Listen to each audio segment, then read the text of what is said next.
ओम नमः शिवाय। हर हर महादेव। आप सभी को सोमवार व्रत की हार्दिक शुभकामनाएं। सोमवार व्रत भगवान शिव को समर्पित एक पवित्र व्रत है जो विशेष रूप से उनकी कृपा प्राप्त करने और जीवन में सुख समृद्धि लाने के लिए रखा जाता है। ये व्रत हर सोमवार को किया जाता है और इस व्रत का विशेष महत्व होता है। इस व्रत को करने से भगवान शिव प्रसन्न होते हैं और भक्तों की सभी मनोकामनाओं को पूर्ण करते हैं। अविवाहित कन्याओं के लिए ये व्रत विशेष लाभकारी माना जाता है। इसे करने से योग्य वर की प्राप्ति होती है और वैवाहिक जीवन सुखद होता है। जो महिलाएं संतान प्राप्ति की इच्छा रखती हैं, उनके लिए यह व्रत बहुत फलदायी होता है। इस व्रत से आर्थिक तंगी दूर होती है और कर्ज से भी मुक्ति मिलती है। भगवान शिव को भोलेनाथ कहा जाता है। उनकी भक्ति से जीवन में शांति, स्वास्थ्य और सकारात्मक ऊर्जा प्राप्त होती है। सोमवार व्रत करने से जन्म जन्मांतर के पाप नष्ट होते हैं और व्यक्ति को मोक्ष की प्राप्ति होती है। यदि जीवन में कोई संकट या बाधा आ रही हो तो सोमवार व्रत करने से सभी समस्याएं समाप्त हो जाती हैं। इस व्रत को करने के लिए प्रातः स्नान कर स्वच्छ वस्त्र धारण करें और व्रत का संकल्प लें। घर या शिव मंदिर में जाकर भगवान शिव का जल, दूध, दही, शहद, बेलपत्र और गंगा जल से अभिषेक करें। ओम नमः शिवाय मंत्र का जाप करें और शिव चालीसा का पाठ करें। दिन भर फलाहार करें और निराहार व्रत भी रखा जाता है। शाम के समय फिर से भगवान शिव की पूजा करें और सोमवार व्रत कथा को पढ़ें अथवा सुनें। शिव आरती करें और प्रसाद वितरण करें। अगले दिन प्रातः किसी ब्राह्मण या जरूरतमंद को भोजन कराकर व्रत का पारण करें। ये व्रत हर सोमवार किया जाता है या फिर 16 सोमवार तक लगातार यह व्रत करने से विशेष फल की प्राप्ति होती है। और श्रावण मास में किए जाने वाले सोमवार व्रत का भी विशेष महत्व होता है। सोमवार व्रत भगवान शिव की कृपा पाने और जीवन में सुख समृद्धि लाने का एक उत्तम साधन है। जो भी श्रद्धालु इसे श्रद्धा और भक्ति के साथ करता है, उसे भगवान शिव का आशीर्वाद प्राप्त होता है और उसके जीवन की सभी परेशानियां दूर हो जाती हैं। अभी सुनिए सोमवार की पौराणिक व्रत कथा। आर्याव्रत में चित्रवर्मा नाम से प्रसिद्ध एक राजा थे। वे दुष्टों को दंड देने के लिए यमराज के समान समझे जाते थे। वे धर्म मर्यादाओं के रक्षक, कुमार्गामी पुरुषों को दंड देकर राह पर लाने वाले, समस्त यज्ञों का अनुष्ठान करने वाले और शरणार्थियों की रक्षा करने में समर्थ थे। भगवान शिव और विष्णु में उनकी बड़ी भक्ति थी। राजा चित्रवर्मा ने अनेक परम पराक्रमी पुत्रों को पाकर अंत में एक सुंदर मुख वाली कन्या प्राप्त की। एक दिन राजा ने जातक के लक्षण जानने वाले श्रेष्ठ ब्राह्मणों को बुलाकर कन्या की जन्म कुंडली के अनुसार भावी फल पूछे। तब उन ब्राह्मणों में से एक बहुज्ञ विद्वान ने कहा, महाराज, यह आपकी कन्या सीमंतनी नाम से प्रसिद्ध होगी। ये उमा भगवती माता की भांति मांगलमयी, दमयंती की भांति परम सुंदरी, सरस्वती के समान सब कलाओं को जानने वाली तथा लक्ष्मी की भांति अत्यंत सद्गुणों से सुशोभित होगी। ये 10,000 वर्षों तक अपने स्वामी के साथ आनंद भोगेगी और 8 पुत्रों को जन्म देकर उत्तम सुख का उपभोग करेगी। तत्पश्चात एक दूसरे ब्राह्मण ने कहा, यह कन्या 14वें वर्ष में विधवा हो जाएगी। ये वज्रघात के समान दारुण वचन सुनकर राजा 2 घड़ी तक चिंता में डूबे रहे। तदंतर सब ब्राह्मणों को विदा करके राजा ने सब कुछ भाग्य के अनुसार ही होता है ऐसा समझकर चिंता छोड़ दी। सीमंतनी धीरे धीरे सयानी हुई। अपनी सखी के मुख से भावी वैधव्य की बात सुनकर उसे बड़ा खेद हुआ। उसने चिंता मगन होकर याज्ञवल्क्य मुनि की पत्नी मैत्रेयी जी से पूछा, माताजी, मैं आपके चरणों की शरण में आई हूँ। मुझे सौभाग्य बढ़ाने वाले सत्कर्म का उपदेश दीजिए। इस प्रकार शरण में आई हुई राजकन्या से पतिव्रता मैत्रेयी ने कहा, सुंदरी, तो शिव सहित पार्वती जी की शरण में जा और सोमवार को एकाग्रचित हो स्नान और उपवास पूर्वक स्वच्छ वस्त्र धारण करके शिव और पार्वती का पूजन कर। सोमवार के दिन शिव और पार्वती की आराधना करती है इससे बड़ी भारी आपत्ति पड़ने पर भी तो उससे मुक्त हो जाएगी। घोर से घोर एवं भयंकर महाकलेश में पड़कर भी शिव पूजन ना छोड़ना, उसके प्रभाव से महान भय से पार हो जाओगी। इस प्रकार सीमंतिनी को आश्वासन देकर पतिव्रता मैत्रेयी आश्रम को चली गई। राजकुमारी ने उनके कथन अनुसार भगवान शिव का पूजन प्रारंभ किया। निषद देश में नल की पत्नी दमयंती के गर्भ से इंद्रसेन नामक पुत्र हुआ था। राजा इंद्रसेन के पुत्र चंद्रागत हुए। नृपश्रेष्ठ चित्रवर्मा ने राजकुमार चंद्रागत को बुलाकर गुरुजनों की आज्ञा से उन्हीं के साथ अपनी पुत्री सीमंतिनी का विवाह कर दिया। उस विवाह में बड़ा उत्सव हुआ था। विवाह के पश्चात चंद्रागत कुछ काल तक ससुराल में ही रहे। एक दिन राजकुमार यमुना के पार जाने के लिए कुछ मित्रों के साथ नाव पर सवार हुए। भाग्यवश नाव यमुना के भंवर में मल्लाहों सहित डूब गई। यमुना के दोनों तटों पर बड़ा भारी हाहाकार मच गया। इस दुर्घटना को देखने वाले समस्त सैनिकों के विलाप से सारा आकाश मंडल गूंज उठा। डूबने वालों में से कुछ तो मर गए और कुछ ग्राहों के पेट में चले गए तथा राजकुमार आदि कुछ लोग उस महाजाल में अदृश्य हो गए। ये समाचार सुनकर राजा चित्रवर्मा बड़े व्याकुल हुए और यमुना के किनारे आकर मूर्छित होकर गिर पड़े। सीमंतिनी ने भी जब ये समाचार सुना तब वह अचेत होकर धरती पर गिर पड़ी। राजा इंद्रसेन भी अपने पुत्र के डूबने का समाचार पाकर रानियों सहित बहुत दुखी हुए और सुध बुद्ध खोकर गिर पड़े। तदंतर बड़े बूढ़ों के समझाने पर राजा चित्रवर्मा धीरे धीरे नगर में आए और उन्होंने अपनी पुत्री को धीरज बंधाया। राजा चित्रवर्मा ने जल में डूबे हुए अपने दामाद का औधर देह कृत्य वहां आए हुए उनके बंधु बांधवों से करवाया। पतिव्रता सीमंतिनी ने चीता में बैठकर पतिलोक में जाने का विचार किया, किंतु उसके पिता ने स्नेहवश उसे रोक लिया।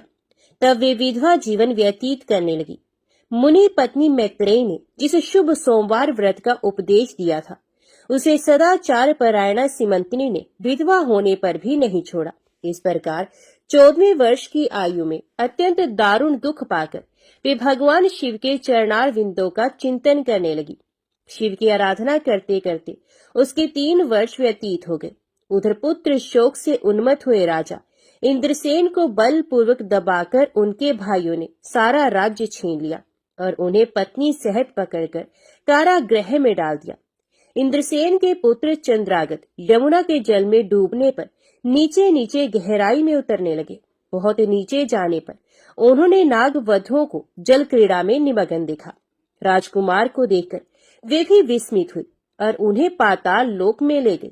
वहां चंद्रागत ने तक्षक नाग के परम अद्भुत रमणीय नगर में प्रवेश किया और इंद्र भवन के समान मनोहर एक सुंदर महल देखा, जो बड़े बड़े रत्नों की प्रकाशमान किरणों से उद्दीप्त हो रहा था। भगवान सूर्य के समान तेजस्वी तक्षक नाग को सभा भवन में विराजमान देख परम बुद्धिमान राजकुमार ने प्रणाम किया और हाथ जोड़कर खड़े हो गए। तक्षक के तेज से उनके नेत्र चौंधे आ गए। नागराज ने भी मनोरम राजकुमार को देखकर उन नागिनों से पूछा, ये कौन है और कहां से आया है? उन्होंने उत्तर दिया, हमने इसे यमुना जल में देखा है और इसके कुल तथा नाम का परिचय न होने के कारण आपके पास ले आई हैं। तब तक्षक ने राजकुमार से पूछा, तुम किसके पुत्र हो, कौन हो, कौन सा तुम्हारा देश है और यहाँ पर तुम्हारा कैसे आगमन हुआ है? राजपुत्र ने कहा, भूमंडल में निषद नाम से प्रसिद्ध एक देश है। उसके स्वामी राजा नल महायशस्वी हो गए हैं। वे पुण्य श्लोक माने जाते हैं। उनके पुत्र इंद्रसेन हुए और इंद्रसेन का पुत्र मैं हुआ। मेरा नाम चंद्रागत है। मैं अभी नूतन विवाह करके ससुराल में ही टिका था और यमुना जी के जल में विहार करता हुआ दैव की प्रेरणा से डूब गया। ये नाग पत्नियां मुझे आपके पास ले आई हैं। जन्मांतर के उपार्जित पुण्यों के प्रभाव से यहाँ मैंने आपके चरणार विंदों का दर्शन किया है। आज मैं धन्य हूँ। मेरे माता पिता कृतार्थ हो गए, क्योंकि आपने दया करके मेरी ओर देखा और मुझसे वार्तालाप किया है। इस प्रकार अत्यंत मनोहर उदारता पूर्ण वचन सुनकर तक्षक ने कहा, राजकुमार, तुम भय न करो, धैर्य रखो और बताओ, तुम संपूर्ण देवताओं में किसकी पूजा करते हो? राजकुमार ने कहा, जो संपूर्ण देवों में महादेव कहे जाते हैं, उन्हें विश्वात्मा उमापति भगवान शिव की मैं पूजा करता हूँ, जो विधाता के भी विधाता, कारणों के भी कारण और तेजों में सर्वोत्कृष्ट तेज है। वे भगवान शिव मेरी परम गति है, जो अत्यंत निकट होकर भी पाप से दूषित चित्त वाले पुरुषों के लिए बहुत दूर है, तथा जिनके तेज की कोई सीमा नहीं, जो अग्नि, भूमि, वायु, जल और आकाश में भी स्थित है। ये विश्वात्मा भगवान सदाशिव हम सबके लिए परम पूजनीय है, जो संपूर्ण भूतों के साक्षी, सबकी आत्मा में स्थित रहने वाले परमेश्वर तथा निरंजन है। संपूर्ण संसार जिनकी इच्छा के अधीन है, मैं उन भगवान शिव की पूजा करता हूँ। ज्ञानी पुरुष जिन्हें एक आदि और पुराण पुरुष कहते हैं, गुणों के भेद से जिनमें भिन्नता की प्रतीति होती है, जिन्हें कोई तो क्षेत्रज्ञ, कोई तुरैय और कोई कूटस्थ कहते हैं, ये भगवान शिव मेरे परम आश्रय हैं, जो चैतन्यमय अचिंत्य तत्व है, जिनके तेज का कहीं अंत नहीं। श्रुति के नेति नेति वचनों से तदभिन्न समस्त वस्तुओं का बाध करके जिनके स्वरूप का निश्चय किया गया है, तथा आत्मज्ञानी पुरुषों के भी मन और वाणी की वृत्तियां जिनका स्पर्श नहीं कर पाती हैं, वे ही ये भगवान शिव मेरे परम पूजनीय हैं। जिनका प्रसाद पाकर साधु पुरुष अत्यंत उज्जवल इंद्रपद की भी अभिलाषा नहीं रखते, तथा कर्मों की अर्गला और काल चक्र को लांघकर निर्भय होकर विचरते हैं, वे भगवान शिव मेरी परम गति है। जिनकी स्मृति चांडाल की योनि में जन्म पाने वाले मनुष्यों के भी समस्त पाप रूपी रोगों का नाश करती है, तथा जिनका संपूर्ण रूप श्रुतियों के लिए भी ढूंढने योग्य है, उन्हीं भगवान शिव के उद्देश्य से मैं सदैव पूजा करता हूँ। देव नदी गंगा जिनके मस्तक पर स्थान पाकर सुशोभित होती है, भगवती जगदम्बिका जिनके अर्धांग में निवास करती है, तक्षक और वासुकी दोनों नागराज जिनके कानों के कुंडल हैं, वे चंद्रशेखर भगवान शिव मेरे परमाश्रय हैं। जिनके चरण कमल वेदों के शीर्ष स्थानीय उपनिषदों में गौरवान्वित होती है, वेदांत की श्रुति भी जिनके चरणार विंदों का गुणगान करती है, जिनका दिव्य स्वरूप सदा योगियों के हृदय में प्रकाशित होता है, तथा जिनकी सगुण मूर्ति संपूर्ण तत्वों का प्रकाश करने वाली है, गुणमयी सृष्टि पर विजय पाने वाले वे भगवान शंकर मेरे द्वारा पूजित होते हैं। राजकुमार की ये बात सुनकर तक्षक का चित्त प्रसन्न हो गया। उनके हृदय में महादेव जी के प्रति नूतन भक्ति भाव का उदय हो गया और वे उनसे इस प्रकार बोले, राजेंद्र नंदन, तुम्हारा कल्याण हो। मैं तुम पर बहुत प्रसन्न हूँ, क्योंकि तुम बालक होकर भी सर्वोत्कृष्ट परात्पर शिव तत्व को जानते हो। देखो, ये रत्न में लोक है, ये मनोहर नेत्रों वाली युवतियां हैं, ये मनोवांछित कामना पूर्ण करने वाले कल्प वृक्ष है, तथा ये अमृत रूपी जल से भरी हुई बावलियां हैं। यहाँ मृत्यु का दारुण भय नहीं है, बुढ़ापा और रोग से यहाँ किसी को पीड़ा नहीं होती है। तुम इच्छा अनुसार यही रहो और यथा योग्य सुख भोगों का उपभोग करो। नागराज के ऐसा कहने पर राजकुमार हाथ जोड़कर बोले, नागराज, मैंने समय पर विवाह किया है। मेरी पत्नी उत्तम व्रत का पालन करने वाली और शिव पूजा परायणा है, और मैं अपने माता पिता का इकलौता पुत्र हूँ। वे सब लोग इस समय मुझे मरा हुआ मानकर महान शोक से घिर गए होंगे, अतः मुझे किसी प्रकार भी यहाँ अधिक समय तक नहीं ठहरना चाहिए। आप कृपा करके मुझे उसी मनुष्यलोक में पुनः पहुंचा दे। नागराज तक्षक ने कहा, राजकुमार, तुम जब जब मेरी याद करोगे तब तब तुम्हारे सामने प्रकट हो जाऊंगा। ऐसा कहकर उन्होंने राजकुमार को एक सुंदर अश्व भेंट किया, जो इच्छा के अनुसार चलने वाला था। अनेक प्रकार के द्वीपों, समुद्रों और लोकों में उसकी अप्रतिहत गति थी। इसके सिवा उन्हें रत्न में आभूषण, दिव्य वस्त्र एवं दिव्य अलंकार भेंट किए। उनकी सहायता के लिए सारी व्यवस्था करने के पश्चात तक्षक ने जाओ कहकर प्रेम पूर्वक उन्हें विदा किया। चंद्रांगद उस घोड़े पर सवार हो निकले और थोड़ी ही देर में यमुना के जल से बाहर आकर उस दिव्य अश्व पर चढ़े हुए नदी के रमणीय तट पर घूमने लगे। इसी समय पतिव्रता सिमंतनी अपनी सखियों से घिरी हुई वहां स्नान करने के लिए आई। उसने यमुना के तट पर मनुष्य रूपधारी नाग कुमार के साथ भ्रमण करते हुए राजकुमार चंद्रागत को देखा। दिव्य अश्व पर आरूढ़ हुए अपूर्व आकार वाले उन राजकुमार को देखकर वे उन्हीं की ओर दृष्टि लगाए खड़ी हो गई। उसे देखकर चंद्रागत ने भी मन ही मन विचार किया, जान पड़ता है इसे मैंने पहले कभी देखा है। तत्पश्चात वे घोड़े से उतरकर नदी के किनारे आ बैठे और उस सुंदरी को बुलाकर समीप बैठाकर पूछा, तुम कौन हो, किसकी स्त्री और किसकी कन्या हो? सिमंतनी लज्जावश स्वयं कुछ बोल न सकी। तब उसकी सखी ने सब बातें बताई। इसका नाम सिमंतनी है। ये निषद राज इंद्रसेन की पुत्र वधु, युवराज चंद्रागत की पत्नी और महाराज चित्रवर्मा की पुत्री है। दुर्भाग्यवश इसके पति इस महाजल में डूब गए। इससे वैधव्य का दुख प्राप्त करके यह बाला शोक से सूखती जा रही है। अत्यंत प्रबल शोक में ही इसने 3 वर्ष व्यतीत किए हैं। आज सोमवार है, इसलिए यहाँ यमुना जी के स्नान करने के लिए आई है। इसके ससुर का राज्य भी शत्रु ने छीन लिया है, बलपूर्वक उस पर अधिकार जमा लिया है और वे महाराज अपनी पत्नी के साथ उनकी कैद में पड़े हैं। ये सब होने पर भी ये निर्मल अंतकरण वाली सदाचार परायणा राजकुमारी प्रति सोमवार को अत्यंत भक्ति भाव के साथ पार्वती सहित महादेव जी की पूजा करती है। उत्तम व्रत का पालन करने वाली सिमंतनी ने अपनी सखी के मुख से सब बातें कहलवाकर स्वयं भी राजकुमार से पूछा, आप कौन हैं? आपके पार्श्ववर्ती ये दोनों पुरुष कौन है? आपने मेरे वृत्तांत को एक स्नेही की भांति क्यों पूछा है? महाबाहो, मुझे ऐसा जान पड़ता है कि पहले मैंने आपको कहीं देखा है। आप मुझे स्वजन की भांति प्रतीत होते हैं।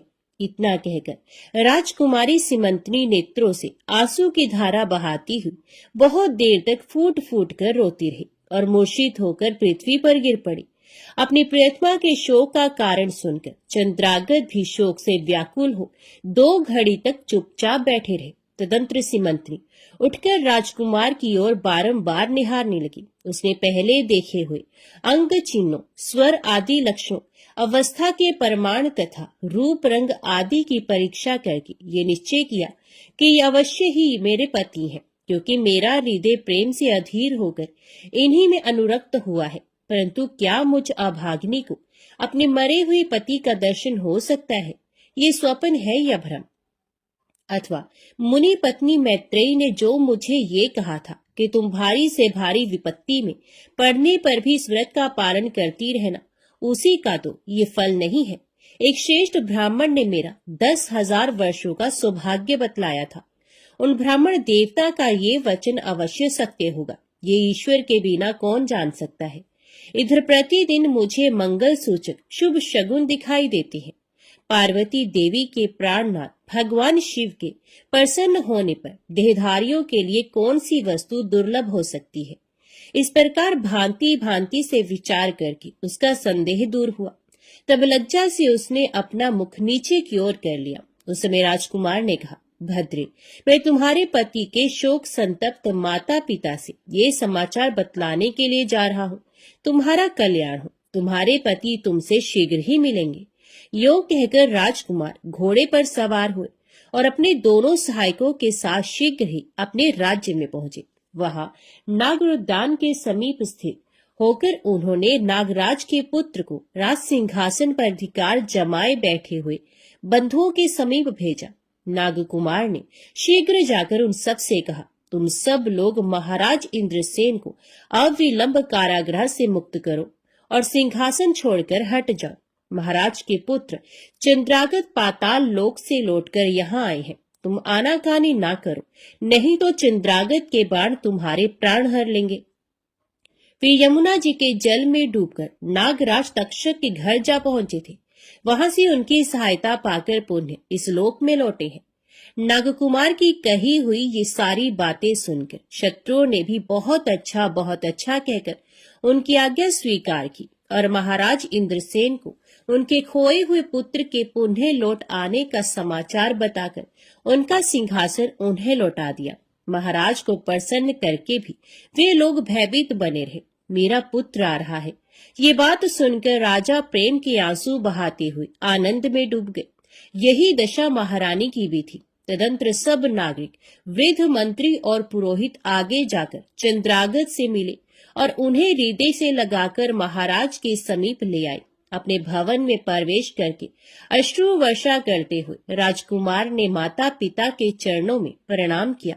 चरणों में पड़े हुए पुत्र को उठाकर राजा ने अश्रु सिक्त हृदय से लगा लिया। क्रमश सब माताओं को प्रणाम करके उनका आशीर्वाद लेकर राजकुमार पुरवासियों से मिले और उन्होंने सबको यथा योग्य सम्मान दिया। उन्हें सबके साथ राजसभा में बैठकर अपना सब वृतांत पिता से निवेदन किया और नागराज तक्षक से मित्रता होने की भी बात बताई।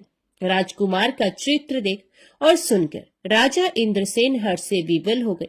उन्होंने अपने मन में यही माना कि मेरी पुत्र वधू ने भगवान महेश्वर की आराधना करके इस अनुपम सौभाग्य का अर्जन किया है। निषदराज ने ये मंगलमय वार्ता दूतों के द्वारा महाराज चित्रवर्मा को भी कहला दी। ये अमृतमय वार्ता सुनकर महाराज चित्रवर्मा आनंद से विवल हो गए और बड़े वेग से उठकर उन्होंने संदेश वाहकों को उपहार में बहुत धन दिया। फिर अपनी पुत्री को बुलवाकर उन्होंने उससे वैधव्य के चिन्हों का परित्याग करवाया और उसे नाना प्रकार के आभूषणों से विभूषित किया। तत्पश्चात समूचे राष्ट्र के गांव और नगर आदि में बड़ा भारी उत्सव हुआ और सब लोगों ने राजकुमारी सीमंतिनी के सदाचार की बड़ी प्रशंसा की। चित्रवर्मा ने इंद्रसेन के पुत्र चंद्रागत को बुलाकर सीमंतिनी को उनके साथ विदा कर दिया। चंद्रागत ने तक्षक के घर से लाए हुए रत्न आदि आभूषणों के द्वारा, जो मानव मात्र के लिए अत्यंत दुर्लभ है, अपनी पत्नी को अलंकृत किया। तपे हुए स्वर्ण के समान सुशोभित 40 कोस तक जाने वाली सुगंध से युक्त दिव्य अंगराग से सीमंतिनी की बड़ी शोभा हो रही थी।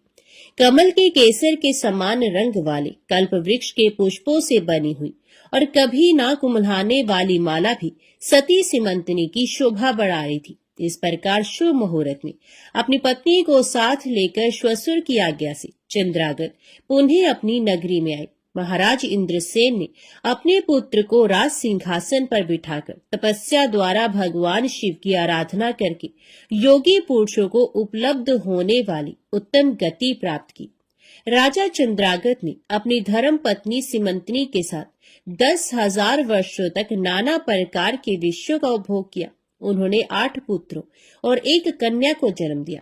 सीमंतिनी प्रतिदिन भगवान महेश्वर की पूजा करती हुई अपने स्वामी के साथ सुख पूर्वक रहने लगी। उसने सोमवार व्रत के प्रभाव से अपना खोया हुआ सौभाग्य प्राप्त कर लिया। ओम नमः शिवाय। हर हर महादेव। अभी सुनिए 16 सोमवार की व्रत कथा। एक बार भगवान शिव जी पार्वती जी के साथ भ्रमण करते हुए मृत्यु लोक की अमरावती नगरी में पहुंचे। उस नगर के राजा ने भगवान शिव का एक विशाल मंदिर बनवा रखा था। शिव और पार्वती उस मंदिर में रहने लगे। एक दिन पार्वती ने भगवान शिव से कहा कि हे प्राणनाथ, आज मेरी चौसर खेलने की इच्छा हो रही है। पार्वती की इच्छा जानकर शिव पार्वती के साथ चौसर खेलने बैठ गए। खेल प्रारंभ होते ही उस मंदिर का पुजारी वहां आ गया। माता पार्वती जी ने पुजारी जी से पूछा कि हे पुजारी जी, ये बताइए कि इस बाजी में किसकी जीत होगी। तो ब्राह्मण ने कहा कि महादेव जी की, परंतु चौसर में शिव जी की पराजय हुई और माता पार्वती जी की जीत हुई। तब ब्राह्मण को उन्होंने झूठ बोलने के अपराध में कोढ़ी होने का श्राप दिया। शिव और पार्वती उस मंदिर से कैलाश पर्वत पर लौट गए। पार्वती जी के श्राप के कारण पुजारी कोढ़ी हो गया।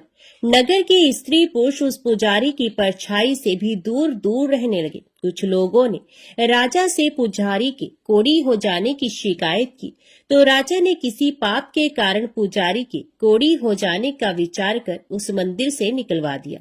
उसकी जगह दूसरे ब्राह्मण को पुजारी बना दिया गया। कोढ़ी पुजारी मंदिर के बाहर बैठकर भिक्षा मांगने लगा। कई दिनों के पश्चात स्वर्गलोक की कुछ अप्सराएं उस मंदिर में पधारी और उसे देखकर अप्सराओं ने कारण पूछा। पुजारी ने उन्हें भगवान शिव और पार्वती जी के चौसर खेलने और पार्वती जी के शाप देने की सारी कहानी कह सुनाई। तब अप्सराओं ने पुजारी से 16 सोमवार का विधिवत व्रत रखने को कहा। पुजारी द्वारा पूजन विधि पूछने पर अप्सराओं ने कहा, सोमवार के दिन सूर्य उदय से पहले उठकर स्नान आदि से निवृत्त होकर स्वच्छ वस्त्र पहनकर आधा सेर गेहूं का आटा लेकर उसके 3 अंग बनाना, फिर घी का दीपक जलाकर गुड़ नैवेद्य बेलपत्र चंदन अक्षत फूल जनेऊ का जोड़ा लेकर प्रदोष काल में भगवान शिव की पूजा अर्चना करना। पूजा के बाद 3 अंगों में एक अंग भगवान शिव को अर्पण करके एक आप ग्रहण करना। शेष 2 अंगों को भगवान का प्रसाद मानकर वहां उपस्थित स्त्री पुरुषों और बच्चों को बांट देना। इस तरह व्रत करते हुए जब 16 सोमवार बीत जाए तो 17वें सोमवार को 1 पाव आटे की बाटी बनाकर उसमें घी और गुड़ मिलाकर चूरमा बनाना, फिर भगवान शिव को भोग लगाकर वहां उपस्थित स्त्री पुरुष और बच्चों को प्रसाद बांट देना। इस तरह 16 सोमवार व्रत करने और व्रत कथा को सुनने से भगवान शिव तुम्हारे कोढ़ को नष्ट करके तुम्हारी सभी मनोकामनाएं पूरी कर देंगे। इतना कहकर अप्सराएं स्वर्गलोक को चली गई। पुजारी ने अप्सराओं के कथन अनुसार 16 सोमवार का विधिवत व्रत किया। फलस्वरूप भगवान शिव की अनुकंपा से उसका कोढ़ नष्ट हो गया। राजा ने उसे फिर मंदिर का पुजारी बना दिया और वह मंदिर में भगवान शिव की पूजा करता आनंद से जीवन व्यतीत करने लगा। कुछ दिनों के बाद पुनः पृथ्वी का भ्रमण करते हुए भगवान शिव और पार्वती उस मंदिर में पधारे। स्वस्थ पुजारी को देखकर पार्वती ने आश्चर्य से उसके रोग मुक्त होने का कारण पूछा तो पुजारी ने उन्हें 16 सोमवार व्रत करने की सारी कथा कह सुनाई। पार्वती जी भी व्रत की बात सुनकर बहुत प्रसन्न हुई और उन्होंने पुजारी से उसकी विधि पूछकर स्वयं 16 सोमवार का व्रत प्रारंभ किया। पार्वती जी उन दिनों अपने पुत्र कार्तिकेय के नाराज होकर दूर चले जाने से बहुत चिंतित रहती थी। वे कार्तिकेय को लौटा लाने के अनेक उपाय कर चुकी थी, लेकिन कार्तिकेय लौटकर उनके पास नहीं आ रहे थे। 16 सोमवार का व्रत करते हुए पार्वती ने भगवान शिव से कार्तिकेय के लौटने की मनोकामना की। व्रत समापन के तीसरे दिन सचमुच कार्तिकेय वापस लौट आए। कार्तिकेय ने अपने हृदय परिवर्तन के संबंध में पार्वती जी से पूछा, हे माता, आपने ऐसा कौन सा उपाय किया था जिससे मेरा क्रोध नष्ट हो गया और मैं वापस लौट आया? तब पार्वती जी ने कार्तिकेय को 16 सोमवार के व्रत की कथा कह सुनाई। कार्तिकेय अपने एक ब्राह्मण मित्र ब्रह्मदत्त के परदेश चले जाने से बहुत दुखी थे। उसको वापस लौटाने के लिए कार्तिकेय ने 16 सोमवार का व्रत करते हुए ब्रह्मदत्त के वापस लौट आने की कामना प्रकट की। व्रत के समापन के कुछ दिनों के बाद मित्र लौट आया। ब्राह्मण ने कार्तिकेय से कहा, प्रिय मित्र, तुमने ऐसा कौन सा उपाय किया जिससे परदेश में मेरे विचार एकदम परिवर्तित हो गए और मैं तुम्हारा स्मरण करते हुए लौट आया। कार्तिकेय ने अपने मित्र को भी 16 सोमवार के व्रत की कथा विधि सुनाई। ब्राह्मण मित्र व्रत के बारे में सुनकर बहुत खुश हुआ और उसने भी व्रत किया। 16 सोमवार व्रत का समापन करने के बाद ब्रह्मदत्त विदेश यात्रा पर निकला। वह नगर के राजा हर्षवर्धन की बेटी राजकुमारी गुंजन का स्वयंवर हो रहा था।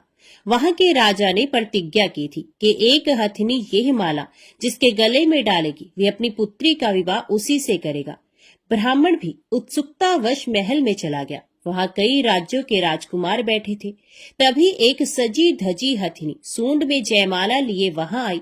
हथिनी ने ब्राह्मण के गले में जयमाला डाल दी। फलस्वरूप राजकुमारी का विवाह ब्राह्मण से हो गया। एक दिन उसकी पत्नी ने पूछा, हे प्राणनाथ, आपने कौन सा शुभ कार्य किया था जो उस हथिनी ने राजकुमारों को छोड़कर आपके गले में जयमाला डाल दी? ब्राह्मण ने 16 सोमवार व्रत की विधि बताई। अपने पति से 16 सोमवार का महत्व जानकर राजकुमारी ने पुत्र की इच्छा से 16 सोमवार का व्रत किया। निश्चित समय पर भगवान शिव की अनुकंपा से राजकुमारी के एक सुंदर सुशील व स्वस्थ पुत्र पैदा हुआ। पुत्र का नामकरण गोपाल के रूप में हुआ।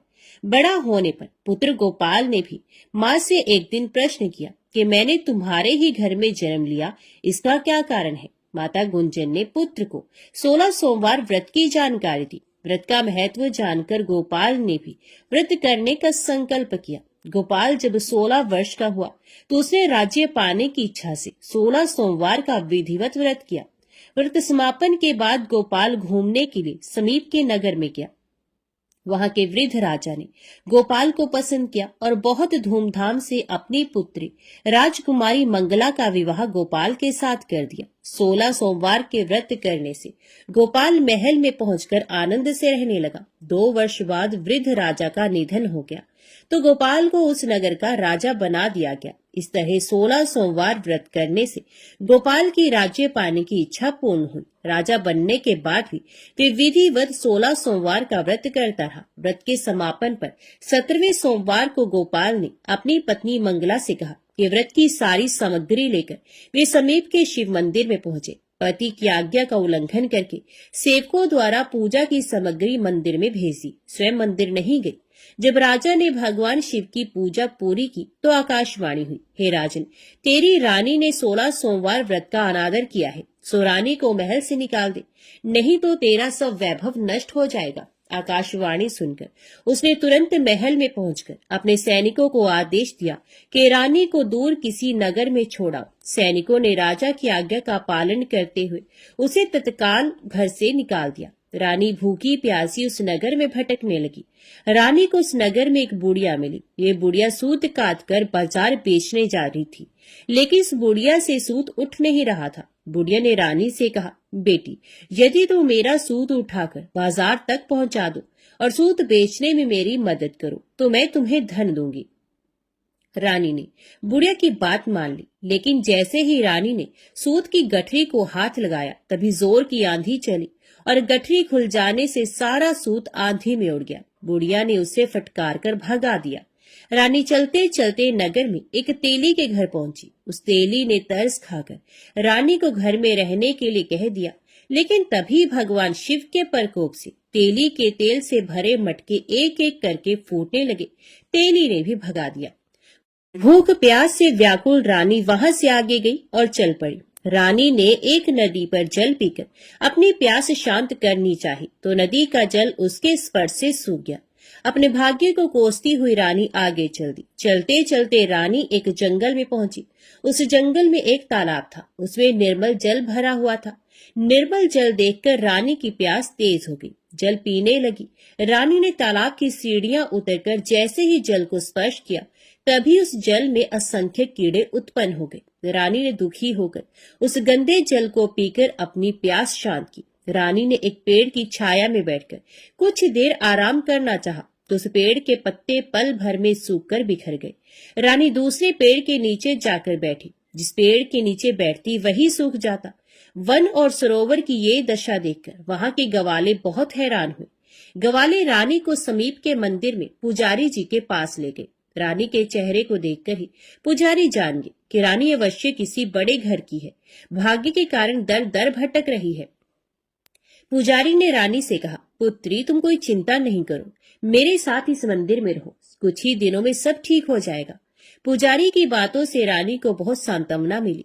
रानी उस मंदिर में रहने लगी। रानी भोजन बनाती तो सब्जी जल जाती, आटे में कीड़े पड़ जाते, जल से बदबू आने लगती। पुजारी भी रानी के दुर्भाग्य से बहुत चिंतित होते हुए बोली, हे पुत्री, अवश्य ही तुझसे कोई अनुचित काम हुआ है जिसके कारण देवता तुझसे नाराज हैं और उनकी नाराजगी के कारण ही तुम्हारी ये दशा हुई है। पुजारी की बात सुनकर रानी ने अपने पति के आदेश पर मंदिर में ना जाकर शिव की पूजा नहीं करने की सारी कथा कह सुनाई।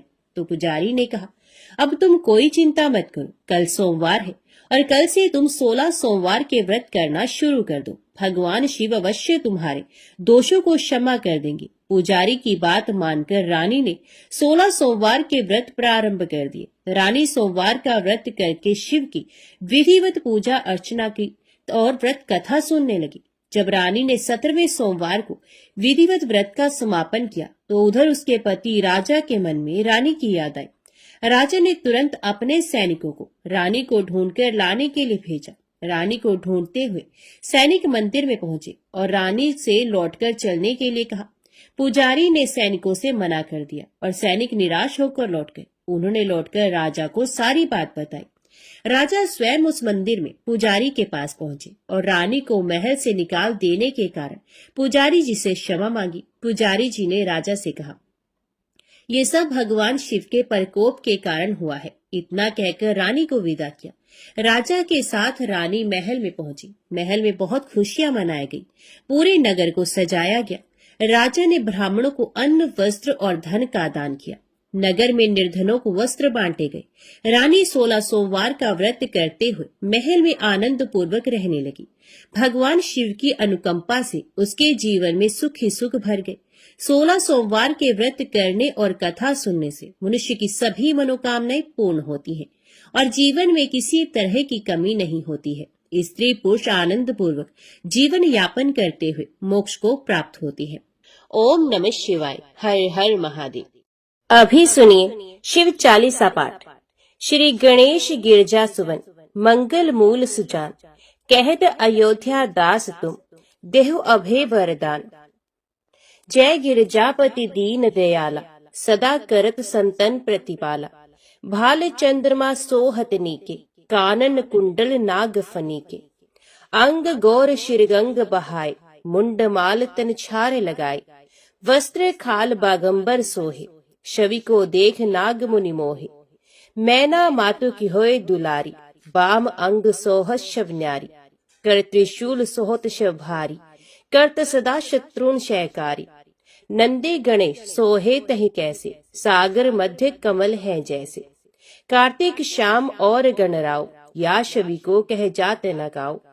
देवन जभी जाए पुकारा, तभी दुख प्रभु आप निवारा। किया उपद्रव तारक भारी, देवन सब मिल तुम्हें जुहारी। तुरत षडानन आप पठायो, लव निमेष में मार गिरायो। आप जलंधर असुर संहारा, सुयश तुम्हार विदित संसारा। त्रिपुरा सुरसन युद्ध मचाई, सबही कृपा कर लीन बचाई। किया तपही भागीरथ भारी, पूर्व प्रतिज्ञा तसु पुरारी। दानिन मह तुम सम को नाही, सेवक स्तुति करत सदाहि। वेद नाम महिमा तव गाय, अकथ अनाद भेद नहीं पाए। प्रगट उधत मंथन ते ज्वाला, जरे सुरासुर भय विहाला। कीन्ही दया तहि करी सहाय, नीलकंठ तब नाम कहाय। पूजन रामचंद्र जब कीन्हा, जीत के लंक विभीषण दीन्हा। सहस कमल में हो रहे धारी, कीन्ही परीक्षा तभी पुरारी। एक कमल प्रभु राखे जोई, कमल न्यून पूजन चह सोई। कठिन भक्ति देखी प्रभु शंकर, भय प्रसन्न दिए इच्छत वर। जय जय जय अनंत अविनाशी, करत कृपा सबके घटवासी। दुष्ट सकल नित मोह सतावे, भ्रमत रहे मोह चैन न आवे। त्राही त्राही मैं नाथ पुकारो, यह अवसर मोह आन उबारो। लै त्रिशूल शत्रुन को मारो, संकट से मोह आन उबारो। माता पिता भ्राता सब कोई, संकट में पूछत नहीं कोई। स्वामी एक है आस तुम्हारी, आय हरो अब संकट भारी। धन निर्धन को देत सदाही, जो कोई जांचे वो फल पाही। स्तुति कह विधि करो तुम्हारी, शंभो नाथ अब चूक हमारी। शंकर हो संकट के नाशन, मंगल कारण विघ्न विनाशन। योगी यतमुन ध्यान लगावे, नारद शारद शीश नवावे। नमो नमो जय नमो शिवाय, सुर ब्रह्मादिक पार न पाए। जो ये पाठ करे मन लाई, तापर होत है शंभु सहाय। ऋणिया जो कोई अधिकारी, पाठ करे सो पावन हारी। पुत्रहीन कर इच्छा कोई, निश्चय शिव बरसाते ही होय। पंडित त्रयोदशी को लावे, ध्यान पूर्वक होम करावे। त्रयोदशी व्रत करे हमेशा, तन्ने ही ताके रहे कलेशा। धूप दीप नैवेद्य चढ़ावे, शंकर सम्मुख पाठ सुनावे। जन्म जन्म के पाप नसावे, अंतवास शिवपुर में जावे। कहे अयोध्या आस तुम्हारी, जान सकल दुख हरे हमारी। नित्य नेम कर प्रात ही, पाठ करो चालीसा। तुम मेरी मनोकामना, पूर्ण करो जगदीश। मकसर छठे मत ऋतु, संवत 64 जान। स्तुति चालीसा शिव ही, पूर्ण कीन कल्याण। ओम नमः शिवाय। हर हर महादेव। अभी सुनते हैं भगवान भोलेनाथ की आरती। जय शिव ओंकारा, प्रभु जय शिव ओंकारा। ब्रह्मा विष्णु सदा शिव, अर्धांगी धारा। ओम जय शिव ओंकारा। एकानन चतुरानन पंचानन राजे, हंसासन गरुड़ासन वृषवाहन साजे। ओम जय शिव ओंकारा। दो भुज चार चतुर्भुज 10 भुज अति सोहे, त्रिगुण रूप निरखता त्रिभुवन जन मोहे।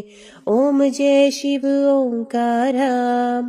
अक्षमाला बनमाला रुंडमाला धारी, चंदन मृग मद सोहे भाले शशिधारी। ओम जय शिव ओंकारा। श्वेतांबर पीतांबर बाघांबर अंगे, सनकादिक गरुणादिक भूतादिक संगे। ओम जय शिव ओंकारा। कर के मध्य कमंडलू चक्र त्रिशूल धरता, जग करता जग भरता जग संहार करता। ओम जय शिव ओंकारा। ब्रह्मा विष्णु सदाशिव जानत अविवेका, प्रणवाक्षर मध्य ये तीनों एका। ओम जय शिव ओंकारा। काशी में विश्वनाथ विराजत नंदी ब्रह्मचारी, नित उठ भोग लगावत महिमा अति भारी। ओम जय शिव ओंकारा। त्रिगुण शिव जी की आरती जो कोई नर गावे, कहत शिवानंद स्वामी मन वांछित फल पावे। ओम जय शिव ओंकारा। ओम जय शिव ओंकारा। स्वामी हरि शिव ओंकारा। ब्रह्मा विष्णु सदाशिव अर्धांगी धारा। ओम जय शिव ओंकारा। ओम नमः शिवाय। हर हर महादेव।